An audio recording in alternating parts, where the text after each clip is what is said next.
कुशीनगर की शांत धरती पर सूरज धीरे धीरे अस्त हो रहा था, जैसे समय अपनी गति धीमी कर रहा हो। हवा में एक हल्की उदासी और कोहरे की चादर फैल रही थी, जो साल के पेड़ों की पत्तियों से होकर गुजरती थी, जिससे एक अजीब सी साएं साएं की आवाज आती थी। यह सिर्फ एक शाम नहीं थी, ये एक युग का अंत था।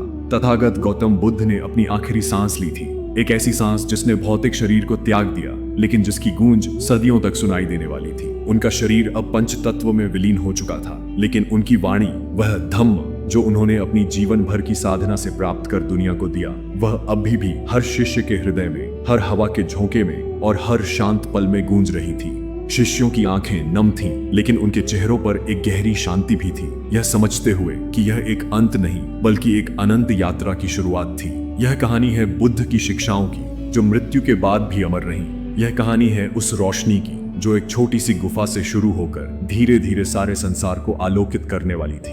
राजगृह की सप्तपर्णी गुफा में मशालों की टिमटिमाती रोशनी दीवारों पर नाच रही थी, जैसे कि स्वयं गुफा की प्राचीन दीवारें बुद्ध की अदृश्य मौजूदगी को महसूस कर रही हों। 3 महीने पहले कुशीनगर में बुद्ध के महापरिनिर्वाण के बाद शिष्यों के मन में एक ही मार्मिक सवाल गूंज रहा था, उनके अनमोल उपदेशों को अब कौन संभालेगा? क्या ये शब्द जो हजारों लाखों लोगों को आत्मज्ञान की राह दिखा चुके थे, समय की बेरहम धूल में खो जाएंगे? मगध के सम्राट अजातशत्रु, जो स्वयं बुद्ध के प्रति गहरी श्रद्धा रखते थे, इस चिंता को भली भांति समझते थे। उन्होंने तत्काल आदेश दिया कि एक विशाल महासभा बुलाई जाए, जहां बुद्ध के 500 प्रमुख भिक्षु इकट्ठा हों और धम्म को संरक्षित करने का एक स्थायी मार्ग खोजें। गुफा में भिक्षुओं की भीड़ थी, हर चेहरा गंभीर चिंतन में डूबा हुआ, हर आंख में बुद्ध की यादों का नम साया। सभा का नेतृत्व करने आए थे पूज्य महाकश्यप, जिनकी आंखों में बुद्ध जैसी दृढ़ता थी और हृदय में उनकी जैसी ही असीम करुणा। जैसे ही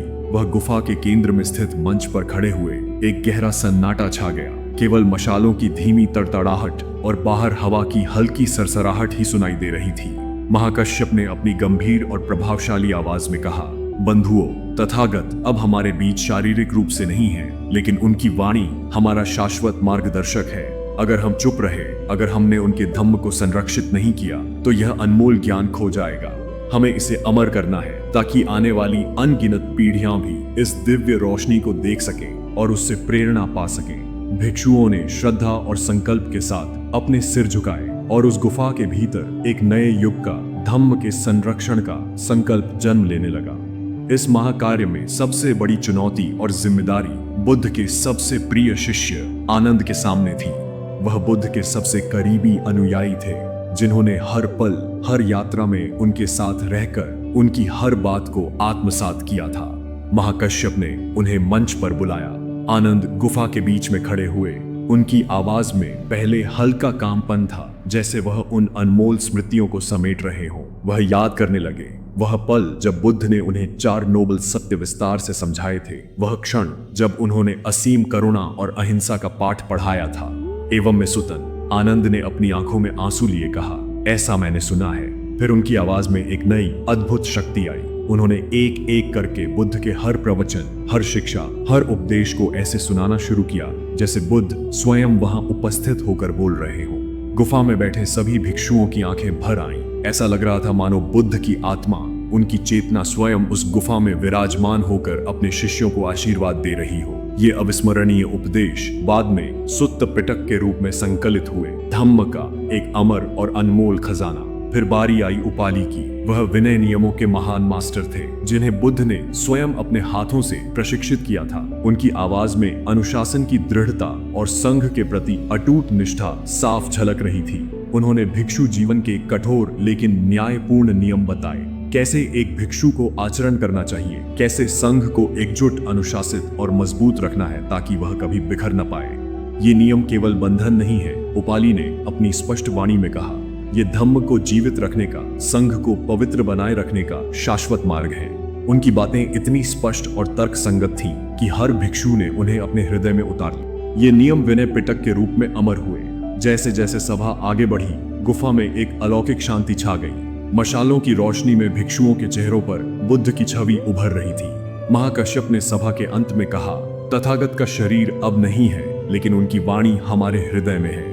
यह सभा उस दीपक की पहली लौ है। इस दौरान आनंद और अन्य शिष्य गांव-गांव घूम रहे थे। आनंद की आवाज में बुद्ध का अंतिम संदेश गूंजता था, अप दीपो भव, यानी अपने दीपक स्वयं बनो। एक गांव में जहां लोग उनके सामने बैठे थे, आनंद ने कहा, बुद्ध ने हमें सिखाया कि सच्चाई हमारे भीतर है, हमें उसे खोजना है। उनकी बातें सुनकर लोग मंत्रमुग्ध हो गए। बुद्ध के अवशेष और उनके विचार अब भारत के हर कोने में फैल रहे थे। स्तूपों की छाया में धम्म की ज्योति जल रही थी, जो जल्द ही दुनिया को रोशन करने वाली थी। स्तूप अब केवल भारत तक सीमित नहीं थे, वे बुद्ध के विचारों के प्रतीक बन चुके थे। सूर्योदय के समय जब उनकी सुनहरी चमक आसमान को छूती थी, लोग वहां इकट्ठा होते, भिक्षु ध्यान करते और श्रद्धालु बुद्ध के 4 नोबल सत्य को अपने जीवन में उतारते। लेकिन यह केवल शुरुआत थी। बुद्ध का धम्म अब भारत की सीमाओं को पार करने वाला था। मगध में एक नया युग शुरू हुआ। सम्राट अशोक, जो कभी युद्धों के लिए जाने जाते थे,